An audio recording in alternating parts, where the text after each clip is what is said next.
Hello everyone. Today's lesson we're going to be installing a new virtual machine utilizing Oracle's virtual machine VirtualBox.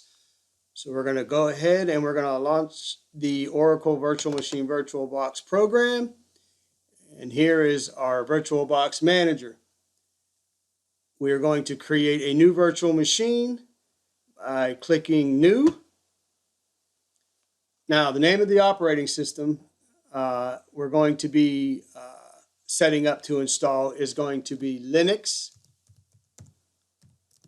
Ubuntu. The type, as you can see, as we started typing the name of the operating system, it shows up as Linux, and you can see there are other various types: Microsoft Windows, Solaris, IBM, Mac, and other.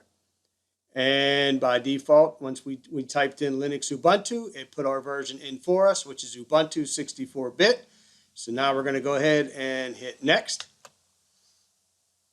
The memory size, we're going to utilize roughly about half of what we have installed. So we are going to set it up to 2 gigs.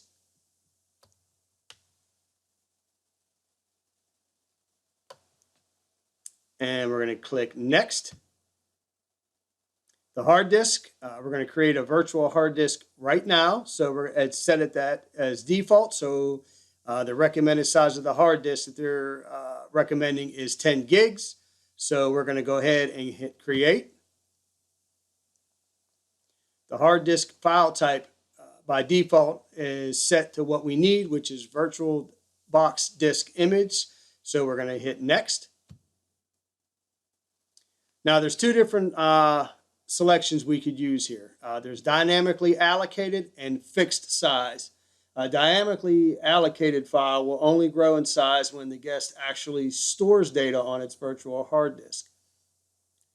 It will therefore initially be small on the host hard drive and only later grow to a size specified as it's filled with data. But since we're not going to be utilizing that and filling it with data, we're going to go ahead with the fixed size. And this will automatically occupy the file specified, even if it's only a fraction of the virtual hard disk space is actually used. So we're going to go ahead and hit Fixed Size and hit Next. As you can see, that the type is going to be Linux Ubuntu, so we could keep track. We have it set at 10 gig as our virtual hard drive, and it's in megabytes. So we're going to go ahead and hit Create. You can see now we're starting to create our virtual hard disk, which should only take about a minute or so.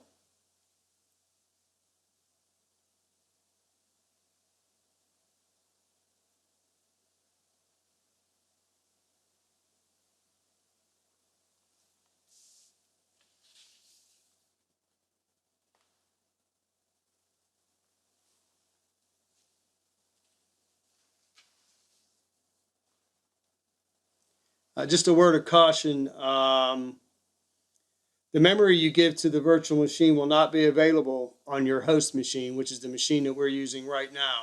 So for example, if the host machine has 1 gigabyte of RAM and you enter 500 megabytes for a particular virtual machine, while that virtual machine is running, you will only have 500 megabytes available to you.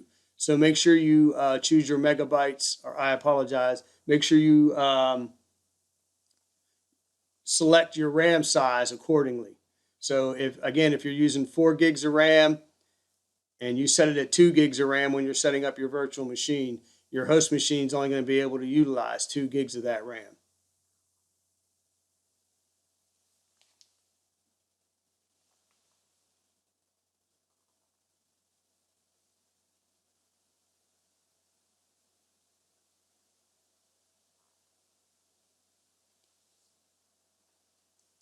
And also the usage of that RAM is going to be solely based on the operating system, because each operating system is different and requires minimum requirements of RAM to be utilized.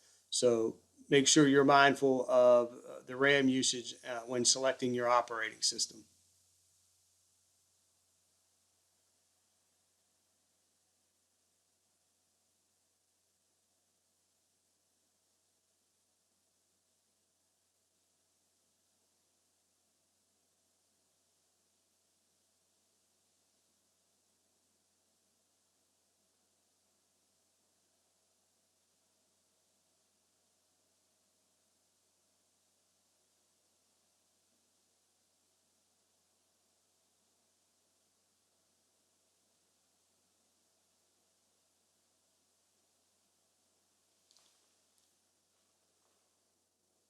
Congratulations, you have just successfully created your first virtual machine. Our next lesson, we will go ahead and install our Linux Ubuntu on our virtual machine. And remember to make sure that you save your file, upload it to YouTube, and embed it into the LMS system for grading.